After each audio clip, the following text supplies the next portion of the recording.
Molly Willoughby hugs Philip Schofield through plastic sheet as they reunite on This Morning. What a crock of shit that is. More fear propaganda for those that are dumb enough to not see through the bullshit. I have absolutely no desire to fit in. This is going to slip through the net if you do not pay attention. CV poison. By the 18th of September, the government via the HMRC website wishes to hear public opinion on the release of a C19 poison by the end of the year. I don't give a damn what side of the fence you sit on, whether you are pro-health or pro-poison. Get yourself over to the gov.uk website and add your opinion. They sneak this through without letting the public know they want opinions. If you actually care about our society, make your voice heard now on one way or the other. Thank you for being an active participant of life. And you can see that at the bottom there, that's the website. Freedom Day, Ballarat. Peaceful protest. Anti-social distancing measures are to be followed so we don't get arrested, please. Please wear a mask unless you have a medical reason not to. September 5th is Freedom Day. As some of you may have seen, the government has gone to extreme measures and are using scare tactics through the media to prevent the Melbourne protest. Here in Ballarat, we can be a voice for those in stage 4 lockdowns. We can be seen and heard and hopefully make a difference. End lockdowns, stand for human rights. We live in a free country. Meet at the bottom of the Stewart Street end of Bridge Mall at 11 a.m. Make a sign and see you there. Do you still think United States is a country owned by the people? It says there in black and white. Billionaires buy US from millionaires. Future of nation in yet wealthier hands. This is a 1927 news article showing America was sold to 5 billionaires. The Rothschilds, Rockefellers, DuPonts, Harrimans and Warburg. Do you still think you live in a free country? Those who allow others to control their thoughts will never know truth, nor will they be free. We must think for ourselves and question the legitimacy of what anyone tells us, regardless of our personal bias and views. Peaceful protest. Scotland, stand up X. Sunday, 6th of September, 12 p.m, Glasgow Green. If you're up that area, why not get down and show your support for those standing up for your rights? This is a letter to, well, I wouldn't call him right honourable at all, but Boris Johnson, as you can see there. I am a British citizen and UK taxpayer since 1974. I ran a business for 20 years and I've worked in over 30 countries on 5 continents with CEOs through to frontline operations. I recognise when a person is speaking their truth and when they are lying, and I have no appetite for games other than to expose them. So let us cut the crap, Prime Minister. You and I both know that the response to the bullshit is not a spontaneous reaction to an unforeseen calamity. It's part of a controlled demolition of our economy and way of life. It's an opportunistic, at best, calculated at worst, dismantling of the current world order in preparation for a new world order. A phrase usually associated with so-called conspiracy theorists, now openly used by the people promoting the demolition, those behind the Great Reset. On 18th of October 2019, the Johns Hopkins University, in partnership with the World Economic Forum and the Bill and Melinda Gates Foundation, hosted Event 201, a scenario planning exercise to rehearse a public-private response to a theoretical pandemic caused by a severe respiratory problem. For decades, the World Economic Forum, chaired by Klaus Schwab, has promoted global governance through its annual meeting at Davos and its Shaping the Future platforms. And there's links to them. The World Health Organization, in collaboration with the Gates Foundation, has been pursuing its decades of poison since 2011. Gates is now the largest contributor to WHO and has investments in the majority of pharmaceutical companies working on developing a poison for the bullshit. He also funds the research capabilities of nations across the world. It's not accidental. Peaceful Gathering, Bullshit Truth Tour. Grand finale 27th of September, but if you can't see, it's 1st of September, Leicester Square, 2nd of September, Portsmouth, 3rd of September, Salisbury, 4th, Exeter, 5th, Truro, 6th, Bath, 7, Bristol, 8, Cardiff, 9, Swansea, 10, Oxford, 11, Coventry, 12, Birmingham, 13, Leicester, 14, Nottingham, 15, Liverpool, 16, Manchester, 17, Carlisle, 18, Glasgow, 19, Aberdeen, 20, Edinburgh, 21, Newcastle upon Tyne, 22, Leeds, 23, Sheffield, 24, Norwich, 25, Cambridge, 26, Downing Street, 27, Hyde Park. When everyone is freaking out because celebrities are feeling sick, but you know what's really going on. Meet June Almeida, the Scottish virologist who first identified the bullshit. Scottish virologist June Almeida was a pioneer of that type of imaging, but she also played a pivotal role to identify the first human bullshit. The same type of bullshit with tiny spokes as SARS and SARS-CoV. The same thing causing the bullshit. By her 30s, Scottish virologist June Almeida had already developed new techniques to better visualize and identify them things using an electronic microscope. She was not only a pioneer of that type of imaging, Almeida also played a pivotal role in identifying the first human bullshit. The same type of thing with tiny spokes as SARS-CoV and the bullshit. In 1964, while Almeida was working at St Thomas's Hospital Medical School in London, she started to collaborate with other scientists on research about the common cold. One sample of a nasal swab known as B814 was of particular interest to researchers. They found that type of thing could transmit common cold symptoms to volunteers, but researchers were unable to identify it and grow it in routine cell culture. The research team sent samples of B814 to Almeida to study. With that imaging, she described it as an influenza-like thing, but not exactly the same. Under a microscope, the B814 had a halo-like structure and was eventually named that pop company, the Latin word for crown. Almeida identified the first bullshit and produced first visualizations of other of them, like rubella or measles, but her work in the field of virology has gone largely uncelebrated. Now, 13 years after her death, the bullshit has made her work more relevant than ever. Hugh Pennington, an emeritus professor of bacteriology at the University of Aberdeen in Scotland, used to work with Almeida at St Thomas's Hospital Medical School in London. He spoke with the world's host, Marco Werman, about Almeida's research and legacy. Marco Werman, who well did you know Dr. Almeida? What did you work on together? Oh, I knew her very well. We were good friends. June spent most of her time at the electron microscope down in the medical school basement in the dark.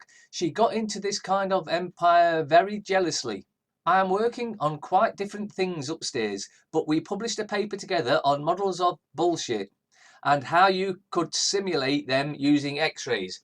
I knew June very well, and I regarded her as one of the most important scientific mentors She was really a very interesting person to collaborate with and somebody who gave me an enormous start in my career.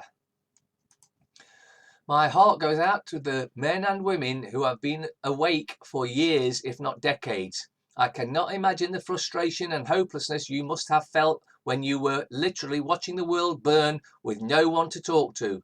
We're here now and we're awake. Sorry we're late. On a hospital notice board, people who have received any live poisons should not visit patients in hospital. Proof that live poisons shed the disease to other people. Spreading the disease from the live poison, the HSE now want to poison young children aged 2 years up to 12 years with the live nasal spray flu poison, which will lead to a huge increase in flu illness among school children.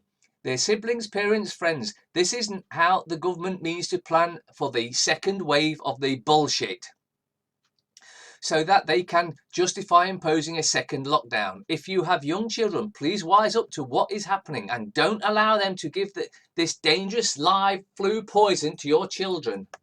And if we look here, if you've had a live poison within 30 days, chickenpox, MMR, shingles, nasal flu, mist, retrovirus, yellow fever, stay away. Stop getting yourself or your children poisoned. Universe exclusive. Lord Alton rejects Tory MP's claim of euthanasia. A Catholic peer has criticised a Tory MP's prediction that euthanasia could be legalised in the UK within 4 years, saying that such a statement is not a prediction but an attempt to change the law. Andrew Mitchell, MP for Sutton Coldfield, Nottinghamshire, and the newly appointed co-chair of all-party parliamentary group for Choice at the End of Life, said he believes a law legalising euthanasia could be passed before the end of this parliament in 2024. We need to make clear that we are not looking here for a massive change. We are looking for very, very tight reform, Mr. Mitchell told Sky News. I think that given the very limited nature of these proposals, that it would be for someone who is within 6 months of the end of their life with very strong safeguards, the decision being made by a High Court judge by 2 doctors. I think those limited proposals may command the support of Parliament in the next 4 years, he added. However, Lord David Alton of Liverpool, a Catholic and long-time pro-life advocate, warned that such a statement was not a prediction but an attempt to make the law change happen. Too often, statements like these are not predictions but inducative of a determination to make the wish farther to the deed, Lord Alton told the Catholic Universe.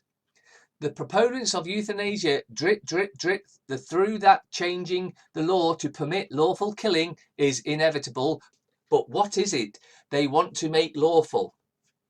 They argue that euthanasia should be allowed in limited circumstances to alleviate pain when someone is dying. But we all know this is a monumental deceit, Lord Alton said. He also warned that although the Mr. Mitchell was not looking for a massive change to the law, any exception being made would lead to deaths and the possibility of further exceptions somewhere down the line, as usual. When such an exception is made, it merely opens the door to more and more exceptions and more deaths, he said. The law quickly morphs to include those with life-threatening chronic illness, to people who are disabled, to children who and newly born babies, to those who have dementia or mental illness, and then to healthy people who have become tired of life. Pointing out how Canada had changed the law to legalise euthanasia in June 2016, Lord Alton cited recent reports of a 78-year-old woman who said that she wanted her life ended because of the pressure of shielding during the bullshit. Shirley Turton, 78, of New Columbia, is said to be depressed, and most of all she is lonely. Lord Alton said, "Are we to confront such a challenges by killing patients rather than caring for them. The cure for pain is analgesia. The cure for loneliness is companionship. Canada's strict conditions haven't proved to be worth the paper on which they were written, he said. And now, the supporters of euthanasia would have us believe it is indispensable in a civilized society, Lord Alton continued. Nothing could be further from the truth. If we lose hope in care and compassion, we lose everything. Care and kill can never be used as synonymous. How ironic that as thousands mourn the death of loved ones from bullshit and thousands use their skills to save the lives of so many others, that politicians should be devoting their energy to taking of life. Meanwhile, Catherine Robinson of Right to Life UK said attempts from the assisted suicide lobby have consistently been rejected by Parliament, and rather than continue to waste money and resources in an effort to end lives, this should be put towards improving the country's palliative care provision. Thankfully, despite the best efforts of well-resourced assisted suicide activists, the UK has consistently rejected attempts to introduce assisted dying legislation, Miss Robinson told the Catholic Universe. Over the last decade, Parliament has consistently rejected attempts by the assisted suicide lobby to introduce assisted dying. The most recent defeat for the assisted suicide lobby in 2015 was its biggest one yet, with just 118 votes in favour of introducing of assisted dying and a huge 330 against. Ms Robinson noted that it was just last year when the High Court rejected a judicial review on the current law of assisted suicide, with judges stating the court was not an appropriate forum for the discussion of the sanctity of life. The Court of Appeal rejected an attempt to challenge this decision earlier this year. Shortly after that decision, the Lord Chancellor announced there would be no review of the law on assisted dying. BLM organiser charged on 6 counts of child sex, abuse, possession of images of underage girls. Christopher DeVires, organiser and leader of a Black Lives Matter defund the police protest he named Skate Away the Hate, has been arrested on 6 counts of possession of child sex abuse images. DeVires, a resident of Jackson, New Hampshire, served on the Municipal Budget Committee for the town of Conway in the Granite State. In addition to child abuse charges, he was also charged with falsifying physical evidence after he threw his cell phone from his porch when law enforcement arrived. The child images alleged show underage girls either in lewd exhibition of private parts or engaging in sexual activity. He was also charged for possession of psilocybin mushrooms, a Class B felony which is punishable by up to 7 years in prison. The Skate Away the Hate protest took place on June 21st and involved fellow protesters riding bikes and skateboards down Route 16 in New Hampshire. Throughout the protest, DeVires utilised a loudspeaker where he rattled off demands that he claimed were conveyed to him by local chapter of Black Lives Matter. If you tell a lie big enough and keep repeating it, people will eventually come to believe it. The lie can be maintained only for such time as the state can shield the people from the political, economic and/or military consequences of the lie. It thus becomes vitally important for the state to use all of its powers to repress dissent. For the truth is the mortal enemy of the lie, and thus by extension, the truth is the greatest enemy of the state. Joseph Goebbels. Shopper brands Tesco downright cheeky after charity donation added to her bill. I just think it's downright cheeky to take your money without asking, particularly when many people are struggling financially.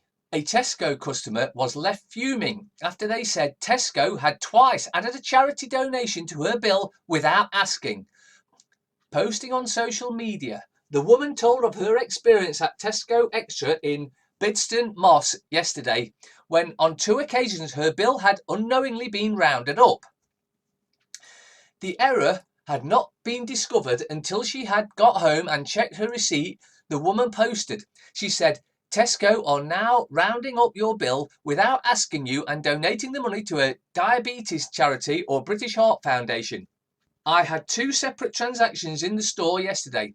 The first took 88p, the second took 50p. Nobody asked me or informed me. Had they had done, I probably would have okayed it, but to take your money without your consent is a crime. Yes, it's theft. The woman posted up to 2 photographs showing Tesco Bidston Moss receipts, which had been rounded up to give a charity donation of 88p on one receipt and 50p on the other.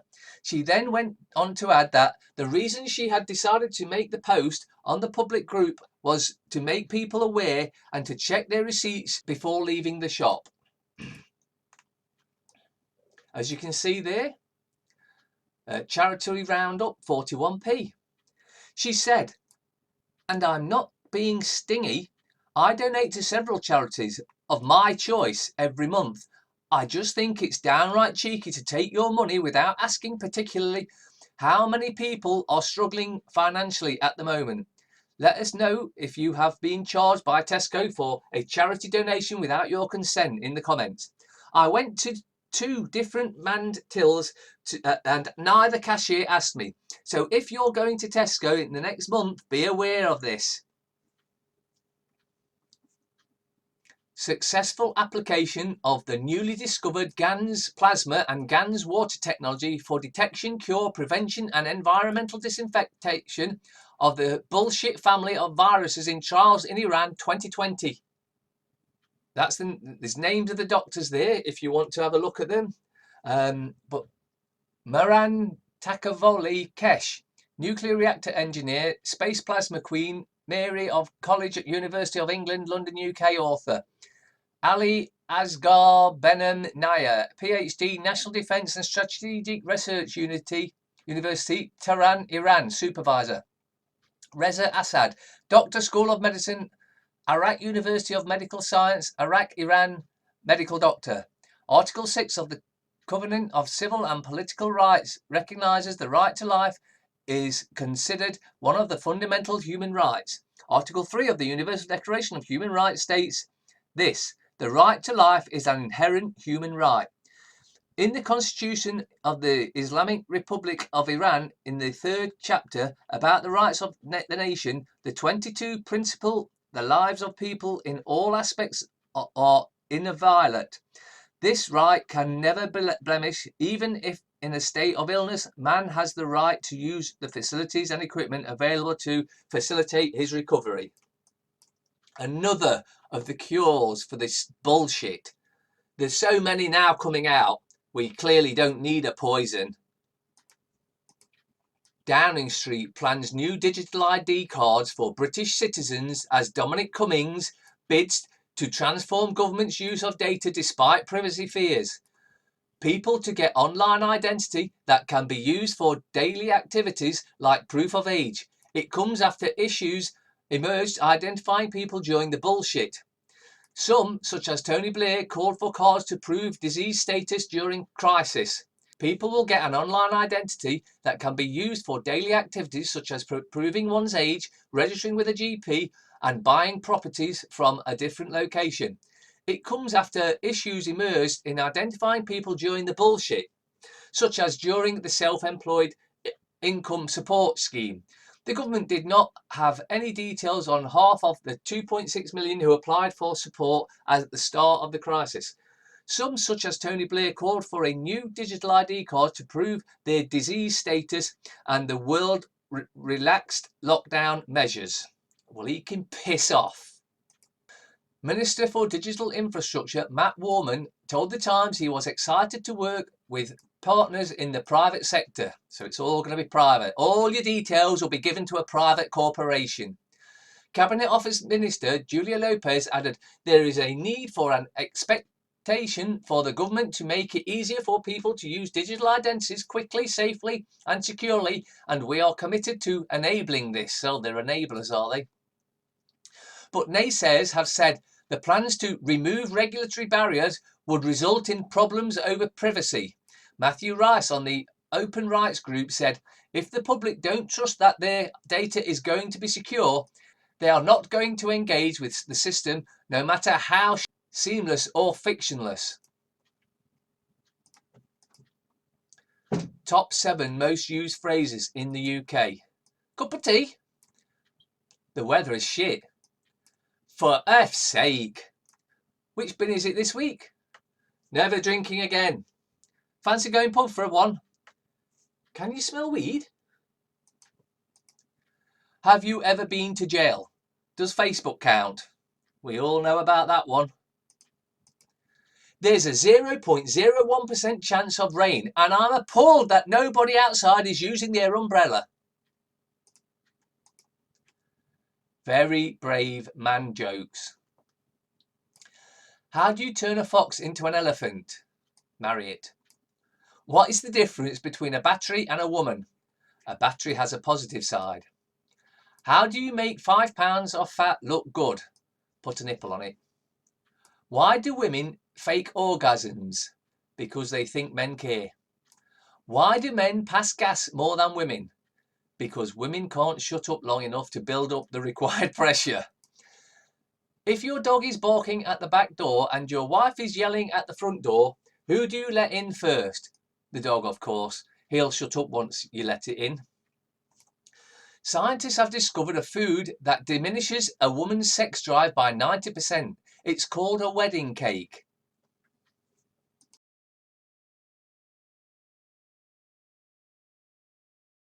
Dennis Healy. World events do not occur by accident. They are made to happen, whether it is to do with national issues or commerce, and most of them are staged and managed by those who hold the purse strings.